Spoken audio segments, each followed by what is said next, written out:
아무리 생각해도 믿기지 않는 일이 일어났기 때문에 왜 이런 일이 일어났을까 따져볼 이유가 있지요. 지금 뭐 전체적으로 경찰이 제대로 움직이지 않는다는 것은 하나하나 드러나고 있습니다. 경찰만 그랬겠습니까? 다른 여러 가지도 지금 짚어보면 짚어볼수록 문제가 많이 나옵니다. 오늘 또 많은 분들이 댓글 올려주시는데요. 꽃 꺾지 마라 아이디 쓰시는 분입니다. 참사가 일어난 지 일주일, 시간이 지날수록 참담함이 더합니다. 당시 정황이 드러날수록 막을 수 있었는데 막아야 했었는데 싶은 안타까움만 더합니다. 국가가 왜 있는지 국민은 이 정부의 어떤 의미인지 의문이 더해갑니다. 그런 의견 주셨습니다. 부산 사람 아이디 쓰시는 분요. 관행의 의미가 뭘까요? 법에는 어긋나지만 계속 그렇게 했기 때문에 면책이 된다는 것, 그것이 관행의 의미인가요? 그렇다면 관행은 없어져야 할 단어입니다. 네. 댓글 보내주신 두 분 감사합니다. 오늘 꼭꼭지 마라님 그리고 부산 사람 두 분께 저희가 준비한 선물 드리도록 하겠습니다. 박진영 네. 교수 지금 용산구청 지적하시려고 하는 겁니까? 그렇죠. 예, 저희가 이제 경찰이 안전 책임자라고 생각하니까 경찰 이야기만 했습니다만은 실제로 이제 지역 사회 운영에서 보면 현장 책임자는 구청장입니다.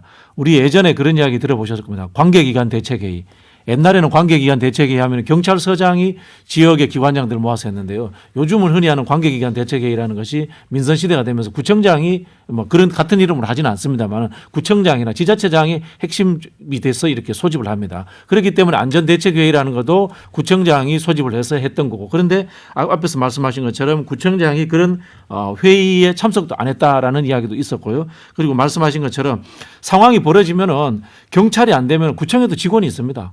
그리고 안전요원 급하게라도 배치할 수 있습니다. 이 구청장이 그런 상황인데 거기에서 자기가 어떤 행동을 취할 생각을 하지 않고 결정할 생각을 하지 않고 국회의원에게 전화를 한다. 경찰에게 계속 전화만 했다. 이거는 실제로 어떻게 보면은 개념이 없는 사람이 이 단체장이 됐다라는 표현을 쓸 수밖에 없는 겁니다. 축제가 아니고 현상이라고 얘기한 것부터 개념에 좀 문제가 있는 구청장이라고 봐야죠. 자, 경찰 문제 짚어봤는데요. 지금 이제 특검 얘기도 나오고 국정조사 얘기도 나옵니다. 뭐 좀 진상 규명을 위해서는 필요한 일인데 특검과 관련해서는 장윤성 기자, 네. 한동훈 법무부 장관은 지금 일단 검찰 수사와 관련해서 검수안박법 때문에 중대재해 이 대규모 참사는 수사를 못하게 돼 있으니까 검찰 수사를 못한다 그렇게 얘기를 했는데. 특검을 만약에 하게 된다면은 법무부 장관이 결심하면 할 수 있는 거 아닙니까? 특검은 법무부 장관이 결심하는 게 아니고요. 그러니까 국회에서 특검법을 발의해서 특별검사를 임명토록 하게 돼 있는데 국회에서 이제 특별검사 추천위원회를 통해서 2명을 추천을 하면은 대통령이 임명하도록 되어 있습니다. 그렇기 때문에 지금으로서는 제가 이제 오늘 아침에 민주당 쪽 취재를 쭉 해보니까 야당에서는 아무래도 국정조사를 먼저 추진을 좀 해야 된다는 입장을 갖고 있는 것 같고요. 그리고 다음 단계로 특검을 통해서 이 사건의 진상조사를 할 수밖에 없지 않겠는가라는 데까지는 가 있는 것 같습니다. 예. 예. 근데 한동훈 장관의 인식은 굉장히 많은 질타를 받고 있는 것 같습니다. 그러니까 지난 24일인가요? 지난달 24일이죠. 대통령께서 직접 마약과의 전쟁 선포가 필요하다라고 얘기한 다음에, 그러니까 소위 얘기하는 이 수사 라인들이 마약 수사에 굉장히 이제 열을 올리고 있었던 거고, 한동훈 장관도 이제 그와 비슷한 맥락을 갖고 있었기 때문에 이번에 실제로 여청이나 그리고 경비과나 이런 부분들이 하나도, 그러니까 안전대책에 필요한 것들이 동원이 하나도 안 되고 이제 마약 수사 사복 입은 형사들이 가서 단속을 했던 이런 문제들이 더 큰 문제로 지적이 되고 있는 이런 상황이기 때문에 제가 보기에는 이런 인식도 문제고, 그리고 이런 인식에 기반해서 마치 수사권을 다시 또 돌려받으려고 하는 이런 측면에서 또 문제제기가 나오는 것 같습니다. 그러니까 여기서 잠깐 사실관계 하나 체크. 한동훈 장관 할 수 있어요. 그러니까 이게 장 기자님 이제 상설 특검은 할 수 있어요. 상설 특검 얘기한 겁니다, 제가. 상설 특검은 그 상설특검법 2조 1항 2호에 법무부 장관이 이해관계 충돌이나 공정성 등을 이유로 특별검사의 수사가 필요하다고 판단한 사건에 근거해 특검을 발동한 권한이 있다 이렇게 가지고 그래서 근데 한 장관이 근데 이 검수완박법을 지금 민주당 때문에 이렇게 한 것 아니냐 식의 뉘앙스를 얘기했잖아요. 근데 사실 특검하려면 시간이 많이 또 소요되기 때문에 오히려 저는 이게 또 검경 간의 갈등으로 비춰질 수 있기 때문에 약간 한동훈 장관은 조금 좀 신중하게 갈 거라고 보는데 국회와 국민의 여론 중요하겠죠. 예. 여기에 지금 한동훈 장관이 검수완박법 이런 이야기 꺼내는 것 자체가 그 몰상식한 행동이에요. 지금 이 대참사 상황에서 조직이기주의 비슷한 그런 이야기를 왜 꺼냅니까? 굉장히 저는 몰상식하다 이런 생각이 들고요. 한편으로 대통령이나 한동훈 장관이 공권력에 대한 인식 자체가 저는 문제가 있다는 생각이 듭니다. 공권력이라는 것은 1차적으로 국민의 안전과 안녕을 위한 것이지 범죄자를 잡는 것이다. 이렇게 생각하고 있는 것 같아요. 제가 보기에는. 지금 딱 그런 느낌 아닙니까? 이게 이태원 이 참사 때도 사법 경찰들이 제법 있었다는 거 아닙니까? 그분들이 이제 마약이라든가 이런 것들 때문에 갔다라는 건데 흔히 하는 범죄자를 잡는 게 중요합니까? 아니면 국민의 전반적인 안전과 안녕을 책임지는 게 중요합니까? 이것에 대한 인식을 좀 저는 바꿔야 된다는 생각이 들어요. 박진영 교수 보시기에 특검, 국정조사 어떤 수단이 나을 것 같습니까? 저는 뭐 일단은 국정조사를 해야 된다는 생각이 있고요. 특검도 필요하다는 생각이 듭니다. 그게 왜 그러냐면 우리 조사하고 수사는 다르거든요. 이 수사라고 하게 되면은 법률적인 요건에 의해 가지고 형사적인 책임을 지기 위한 것들이 이제 주축이 돼야 됩니다. 그런데 조사는 뭔가 하면요. 구조적인 문제 그리고 사고가 일어나는 인과적인 관계 아까 우리 저기 말씀하신 관행이라든가 이런 것들까지도 다 파헤쳐 가지고 재발 방지를 만들어내고 하는 그런 이 사회적 변화를 만들어내야 되기 때문에 저는 전방위적으로 조사와 수사가 이루어질 수 있는 국정조사 특검 그리고 그뿐만 아니라 당연히 경찰 수사도 진행돼야 된다고 봅니다. 오늘 저기 주호영 원내대표가 예. 오전 원내대책회의 끝나고 발표한 그 기자들 백브리핑에서 우리 저기 특검이든 국조든 우리도 배제하지 않는다. 예. 그렇게 얘기를 했습니다. 네. 배제하지 않겠다고 얘기를 했습니다. 그동안 이제 국민의힘 입장은 지금 국민 애도 기간이니까 예. 지금은 이제 추도의 시간이고 일단 애도 기간이 끝난 다음에 그런 걸 좀 논의를 해보자 맞아요. 이런 근데 입장이었죠. 네, 오늘 근데 주호영 원내대표 끝나고 배제하지 않겠다고 얘기를 했습니다. 그런 이유가 이제 특검이야 그동안 이제 우리가 뭐 대장동 특검도 있고 뭐 김건희 여사 특검도 있었지만 이게 여론의 영향을 상당히 많이 받거든요. 좀 정치적 성격도 강한 편이고 그런데 이제 국정조사는 조금 다른 문제일 것 같습니다. 왜 그러냐면 지금 경찰이나 또는 검찰도 국민들의 신뢰가 많이 이제 가라앉아 있는 상황이기 때문에 바닥을 친 상태이기 때문에 이 검찰이나 경찰보다는 결국 국정조사는 국회가 주도적으로 관련된 수사를 한다는 것이고 이 애도 기간 끝나고 나면은 다음 주나 다다음 주에 이제 계속해서 책임 진상 규명 관련된 내용이 나올 텐데 여론이 이 이태원 참사를 바라보고 있는 시각이 정말 획기적인 변화가 필요하다. 이건 이제 이 국민의힘도 이 여론에 대해서는 벗어나기가 상당히 힘든 상황이라고 봐야 되겠죠. 내일 밤 12시까지가 국민 애도 기간이니까요. 일단 애도 기간이 끝나고 나면 정치권에서 본격적인 논의가 있을 것 같습니다. 월요일 날 한번 짚어보기로 하고요. 자, 그다음으로 이번 참사와 관련해서 윤석열 대통령의 대국민 사과 필요하지 않느냐라는 얘기가 계속 나오고 있습니다. 윤석열 대통령은 분향소가 마련된 이후 계속 하루도 빠짐없이 분향소를 찾아가서 조문을 하고 있는데요. 이것을 물론 이제 애도하는 것인데 사과로 볼 수 있겠느냐, 직접적인 대국민 사과가 필요하지 않느냐 그런 얘기가 나옵니다. 이상민 장관이 그동안 쭉 수행을 하다가 오늘은 이제 그 같이 안 왔어요. 오늘 빠졌는데 계속 오라고 했던 이유는 주무장관이니까 같이 가야 된다고 했던 건데 오늘 또 빠진 이유는 뭘까요? 대통령실에서는 그건 또 사실이 아니라고 오라고 밝혔습니다. 했지 않았다. 예. 그러니까 주무장관이 참석하는 게 좋겠다라는 것이지 이상민 장관이 꼭 와야 된다라고 한 것은 아니다라고 해명 자료를 배포하긴 했는데요. 어찌됐든 윤석열 대통령 입장에서는 사건 당일, 그러니까 사고 발생 직후에 현장에 가서 상황도 보고 그리고 국민이 무려 156명이나 생명을 잃었고 전체 사상자가 303명이나 되기 때문에 당연히 그 참담한 마음을 뭐 이렇게 계속 빈소도 찾아다니고 그리고 분향소에도 가서 그 마음을 달랠 수는 있지만 이와 별도로 이게 보면 뭐 저희들이 여러 가지 내용을 짚었습니다만 경찰은 경찰대로 행정력은 행정력대로 서울시는 서울시대로 전반적으로 그 컨트롤 타워의 그 부재 속에서 발생한 이 참사에 대해서 대통령이 큰 틀에서 대국민에게 사과를 하는 것은 형식을 갖춘 사고가 필요하겠다. 그러니까 이렇게 그냥 뭐 빈소 다니고 이런 행동으로 보여줄 것이 아니라 실제로 격을 갖추고 틀을 갖춰서 공식적으로 좀 사과를 하고 넘어가는 것이 훨씬 더 낫지 않을까라는 생각이 좀 듭니다. 닷새 연속으로 이렇게 조문을 하는 행보 어떻게 봐야 할까요? 배종찬 소장은 어떤 시각에서 보십니까? 저는 가장 큰 이유는 여론 때문으로 봅니다. 대통령이 그래도 처음에 윤석열 대통령에 대한 평가를 보면은 그래도 참사가 일어나고 나서 좀 기민하게 움직인다. 이건 뭐 이제 정치적으로 긍정적으로 부정적으로 보느냐의 평가를 떠나서 그 다음으로는 이제 매일 조문을 가면서 유가족들의 위로도 되겠지만 국민들이 보고 있는 것이기 때문에 그만큼 여론이 준엄하다. 그런데 왜 사과를 안 하는지는 잘 이유를 모르겠습니다. 저는 뭐 사과하더라도 국민들이 진정성 있게 안 받아들일 것 같아요. 너무 기민하세요. 대통령이. 이 참사가 일어나자마자 다음 날 국가 애도 기간 정하고요. 대통령이 직접 리본다는 이야기까지도 합니다.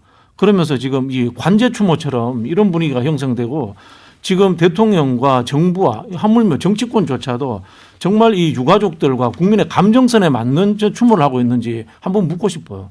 그냥 이 절차하듯이 형식하듯이 지금 추모를 하고 있다라는 저는 그런 느낌이 들어요.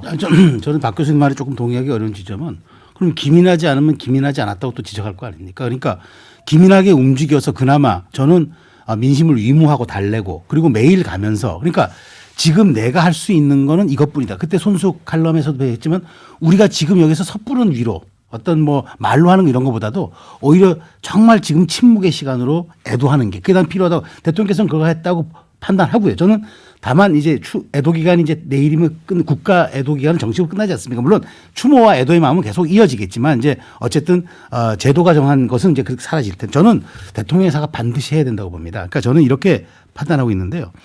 뭐 저는 메시지를 연구하는 사람으로서 그러면 저는 일단 이 국가 애도기 끝나면 일단 총리가 먼저 종합적 상황 보고를 국민에게 드리고 종합적 상황 보고 이른바 행정에 대한 것이 이제 총체적으로 들어가 있는 거죠.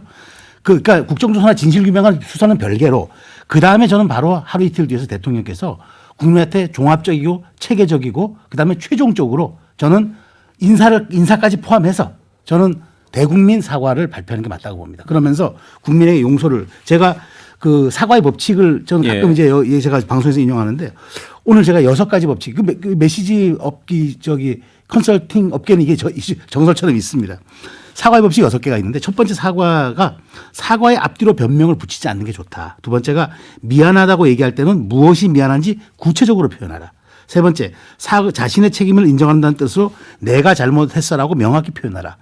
네 번째가 같은 문제가 발생하지 않겠다는 개선 보상 의사를 표현하라. 다섯 번째가 사과를 할 때는 반드시 재발 방지를 약속해야 한다. 마지막 쉽지 않은 일이지만 용서를 청해야 한다. 이게 사과의 법칙이랄 것은 없지만 이게 룰처럼 돼 있는 그 조항입니다. 근데 이렇게 최수영 평론가 말씀 들으면은 윤석열 대통령이 사과를 하는 것이 훨씬 더 국민 공감대를 더 많이 가져올 수 있는 것이거든요. 지금의 상황을 보면.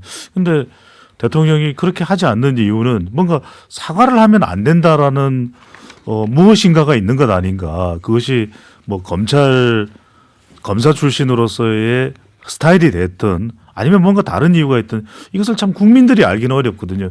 근데 배웅기 앵커께서 굉장히 중요한 질문을 해 주신 것이 한국갤럽 조사 결과를 보면 긍정 부정 평가 이후에 이 이태원 참사가 다 들어가 있습니다. 그러니까 이태원 참사에 대해서 긍정적인 평가도 있는 거예요. 대통령에 대해서 긍정적으로 평가를 하면서 점수를 주고 있는 여론도 있고 대통령이 잘하고 있다. 예. 그리고 부정적인 평가도 다 들어가 있습니다. 얘기 나온 김에 예. 어떻게 나왔는지요? 한국갤럽이 1일부터 3일까지 자체적으로 실시한 조사인데 오늘 소개해드리는 모든 조사는 중앙선거여론조사 심의위원회 홈페이지에서 확인 가능합니다. 윤석열 대통령 긍정평가 29%로 나타났고요. 부정평가는 63%로 나타났습니다. 직전 조사하고 비교를 해보면 긍정은 1%포인트 내려왔고 부정평가는 1%포인트 올라갔습니다. 어떻게 해석해 보면 이태원 참사에 영향을 받았다고도 할 수 있지만 이태원 참사가 주는 상당한 사회적인 이 영향을 생각하면 그렇게 큰 변화가 있는 것은 아니거든요. 20대와 30대는 윤석열 대통령이 잘하고 있다는 긍정평가는 10% 됩니다. 그런데 방금 전에도 말씀드렸듯이 이태원 참사 관련해서 윤석열 대통령이 잘하고 있다는 긍정평가 이유도 들어가 있고요. 부정평가 이유도 다 들어가 있습니다. 대체적으로 이태원 참사의 이 파장 또 이 영향을 주는 정도의 파급 크기를 본다면 대통령의 지지율에는 아주 큰 영향을 안 줬다고 볼 수 있는 셈인 것이죠. 그래서 이제 제가 보기에는 대통령이 기민하게 움직였다. 이걸 가지고 이제 지지층들이 이제 반응을 해주는 거다. 저는 그렇게 보여지는데요. 이런 느낌이 들어요.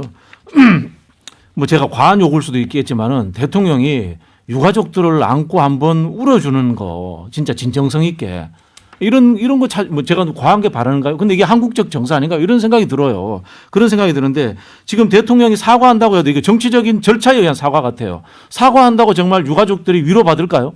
사과한다고 정말 국민들이 위로받을까요? 국민들의 울분과 분노를 받아 안아줄 줄 아는 그런 저는 감정적인 어떤 이 동화가 되어야지 않나 그런 생각이 드는데 지금 이 정부에 누구도 그걸 안 해주고 있는 거예요. 그게 답답하다고 느끼는 겁니다. 이제 사과라는 것은 최소한의 절차죠. 이렇게 엄청난 참사, 세계가 놀라고 세계가 위로하는 이 상황에 대해서 전체 정부를 책임지고 있는 국정의 컨트롤 타워로서 이 사태를 어떻게 규정하고 그리고 어떤 문제가 있다는 것을 어떻게 받아들이는가를 볼 수 있는 그 바로미터이기 때문에 사과가 필요하다고 이제 사실상 국민들이 요구하는 거라고 저는 이렇게 생각을 하고요.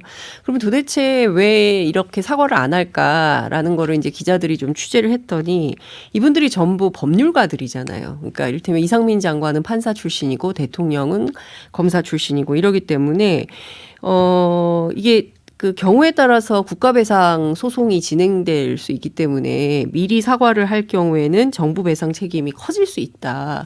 그래서 이것을 비껴가기 위해서 일단 사과는 하지 않고 사건에 대해서 구체적인 그 진상규명부터 해야 된다. 그래서 누가 무슨 책임이 어떻게 있는지 우선순위를 정하고 그다음에 책임의 크기를 정해서 그 순위에 따라서 배열을 하려고 하는 거 아니냐라는 얘기들이 나오는 것 같습니다. 뭐 제가 자꾸 박 교수 말에 좀 난티라는 건 아니지만 대통령이 안 했으니 못 하시니까 김건희 여사가 이제 유가족들 만나서 같이 부둥켜 안고 국가 지켜주지 못해 미안하다 뭐 그런 이야기들하고 사실 또 했어요. 행보를 했어요. 그러니까 그렇기 때문에 저는 뭐 대통령이 하시는 게 뭐 그건 뭐 정무적으로도 그 민심에 대해서 대통령으로서 당연히 그렇게 저는 뭐 보듬고 안는 게 맞다고 보지만 어쨌든 또 영부인께서 그 또 국가 애도 기간에 충분히 또 저는 그런 노력들을 했기 때문에 굳이 거기에 대해서 너무 그런 구체성이 없고 좀 말하자면 진정성이 떨어지는 건 아니냐 이런 지적엔 제가 좀 동의할 수 없다라는 말씀드립니다. 아니 영부인이 이미지가 좋으면 모르겠는데 이미지 안 좋고 그렇게 하면 다 홍보용이다 이렇게 보이는 영부인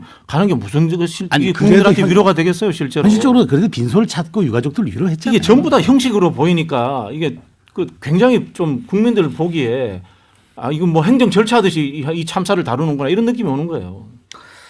네, 윤석열 대통령이 닷새째 합동분향소를 찾아가서 조문을 했는데 지금 이제 공식적인 대국민 사과는 아직은 나오지 않고 있습니다. 이것을 두고 당장 사과해야 되는 게 아니냐 그런 얘기 나오고 있고요. 유승민 전 의원 같은 경우에도 윤석열 대통령 직접 사과는 당연한 거다 이렇게 얘기를 했습니다. 대통령의 결단이 하루하루 자꾸 늦어질수록 민심과 멀어질 것이다 그렇게 얘기했는데 일단 뭐 대통령실 움직임을 보면 현재 진상 규명하고 있고 그리고 이제 잘잘못을 좀 따져 본 다음에 대통령으로서 사과해야 될 부분이 어떤 것인가 뭐 이런 것을 좀 찾아보고 있는 게 아닐까 그렇게 생각이 됩니다. 한번 지켜보기로 하고요. 한덕수 국무총리 말이죠. 지난번에 저희가 외신 기자들과 이렇게 기자회견하는 과정에서 농담한 부분 전해드렸는데 나중에 좀 자세히 보니까 또 그런 얘기도 했더라고요. 그러니까 이제 지금 가장 논란이 됐던 부분이 시작과 끝 이 네. 부분 아닙니까? 그러니까 그 스텔라 김이라고 하는 그 기자가 이 정부의 책임과 끝은 어디인가요?라고 물어봤는데 거기에 대해서 이제 뭐 통역이 잘 안 들리는데 그러면 통역이 잘 안 되는 것에 대한 책임의 처음과 끝은 어디인가요? 그야말로 그 뭐 아재 개그도 아니고 그 자리에서 할 얘기가 전혀 아니죠. 그런데 나중에 또 보니까 어떤 게 있냐면 왜 그렇게 경찰 배치를 안 했냐라고 하니까 그 부분에 관해서 영어로 얘기를 했더라고요. 네. 한덕수 총리 영어 잘하는 걸로 유명하잖아요. 영어로 만약에 뭐 미러키 브루어스인가요? 그리고 뭐 보스턴 레드삭스하고 그런 뭐 월드 시리즈 경기라고 하면 뭐 경찰을 많이 배치했겠지만 그렇게 또 영어로 얘기를 하더라고요. 그게 그 자리에서 할 얘기입니까? 그러니까요. 그래서 국민들로부터 빈축을 사고 있고, 그러니까 이런 것 같아요. 그러니까 앞서 이제 박진영 교수님도 말씀하셨지만, 윤석열 정부에서 일하는 당국자들의 인식이라는 것이 실제로 그러니까 위민 그러니까 그러니까 국민의 입장에서 국민의 눈높이에서 국민의 생명과 안전을 지켜야 한다는 기본 책무를 이행해야 한다는 어떤 그 최소한의 사명의식, 소명의식 이런 게 있는 사람들이냐. 그러니까 그냥 이게 남의 일이고 내 일이 아니고 누군가가 다쳤거나 죽었거나 그런 것이지 이건 정말 우리 국민들의 안타까운 사건이고 정말 일어나서는 안 되는 참사였다라는 공감을 하고 있는 것이냐에 대한 국민적 질문이 있는 것 같습니다. 그러니까 거기에 대표적으로 나타난 게 저는 바로 그 한덕수 총리의 그 외신 기자회견이었다고 생각을 하는데요. 이 외신 기자회견도 어떻게 해서 마련된 것이냐면 우리 기자들은 계속 뭐 토끼머리띠의 남성을 찾고 뭐 민 사람, 밀라고 말한 사람, 그 업소에 저기 사람들이 좀 들어갈 수 있게 해야 되는데 문 닫고 못 들어오게 한 사람들을 과실치사로 처벌할 수 있다. 이런 보도가 계속 그러니까 딴 방향으로 엉뚱한 방향으로 보도가 계속 가고 가십성 보도가 나오는데 오히려 BBC나 CNN이나 워싱턴 포스트나 뉴욕 타임스나 이런 데서는 이거는 명백한 정부 책임이고 한국 정부가 책임져야 되는 심각한 사안이다라고 지적을 하고 있었어요. 이렇게 일파만파 커지니까 정부에서 대응을 한답시고 외신 간담회를 열어서 한덕수 총리가 나갔는데 나가서 웃으면서 그런 아재 개그성 농담이나 하고 황당한 소리를 하면서 오히려 이 판을 더 심각한 문제로 만든 것이죠. 그러니까 저는 첫 번째 국민들이 가장 안타까워하고 답답하는 점은 우리 정부가 인식이 어디에 있는가? 그러니까 전부 아까 이제 박희영 구청장 말씀도 드렸지만 아니 지금 자기 일종의 소속 상관이라고 할 수 있는 지역구 국회의원한테 전화해서 보고는 하고 국민들을 위해서는 대책은 안 세우고 이게 현실인 거죠. 최수영 컨설턴트 이 정도면은 한덕수 총리 공감 능력 부재를 넘어서서 적극적인 조롱인가 막 이런 생각까지 들지 그러니까 않습니까? 지금 말씀의 맥락을 보면 그런 거 아닙니까? 미국 메이저리그 라이벌 팀 간의 경기면은 병력 많이 그러니까 관리가 배치하고 아니면 안 하겠다 뭐 이런 의미로 들릴 수 있는 전 굉장히 그거는 아이스 브레이킹 치고는 그 매우 위험한 아이스 브레이킹도 아니고 중간에 한참 설명하다가 그런 그러니까 거고요. 그거는 아무리 그 미국 그러니까 외신 기자들 상대로 그렇게 좀 격조롭게 조크를 한다 해도 그건 조크가 아닙니다. 이거는 아니 그렇게 영어를 잘하면 통역 탓을 왜 합니까? 그냥 그래. 영어 다 들리면은 그냥 하면 되지요. 괜한 책임 얘기를 거기를 꺼내서 일파만파만 더 만들어내는 판단력에 좀 문제가 있다고 봅니다. 한덕수 총리를 이제 정치인으로 분류해야 될지 그냥 관료로 분류해야 될지 모르겠습니다만은 이 한국 사회 관료들이 영혼이 없다 뭐 이런 이야기는 우리 많이 하지 않습니까? 그러면 이 관료들에게 영혼을 불어넣어 주는 건 누구냐 하면은 바로 지도자입니다. 정치적 지도자의 태도에 따라 가지고 인식에 따라 가지고 관료들은 생각이 바뀝니다. 한쪽에서 이런 이야기가 나옵니다. 뭐 보수 정권에서 참사가 많이 일어났는데 저는 거기는 동의하지 않습니다. 다만 대통령의 리더십의 스타일이 얼마나 꼼꼼하고 구체적이냐에 따라서 관료들도 똑같이 꼼꼼하고 구체적이 됩니다. 이명박 대통령 같은 경우에는 그나마 꼼꼼했어요. 그런데 듬성듬성 대통령이 하면 관료들도 듬성듬성합니다. 예, 민주당 의원 조홍천 의원은 그런 얘기를 하더군요. 한덕수 총리직에 대한 애착도 없어 보인다. 네. 내일까지가 애도 기간입니다. 다시 한번 희생자들의 명복을 빌고 유가족들께 진심으로 위로의 말씀을 드립니다. 주말 잘 보내시고요. 다음 주 월요일 다시 찾아뵙겠습니다. 네 분 수고하셨습니다. 감사합니다. 고맙습니다. 감사합니다.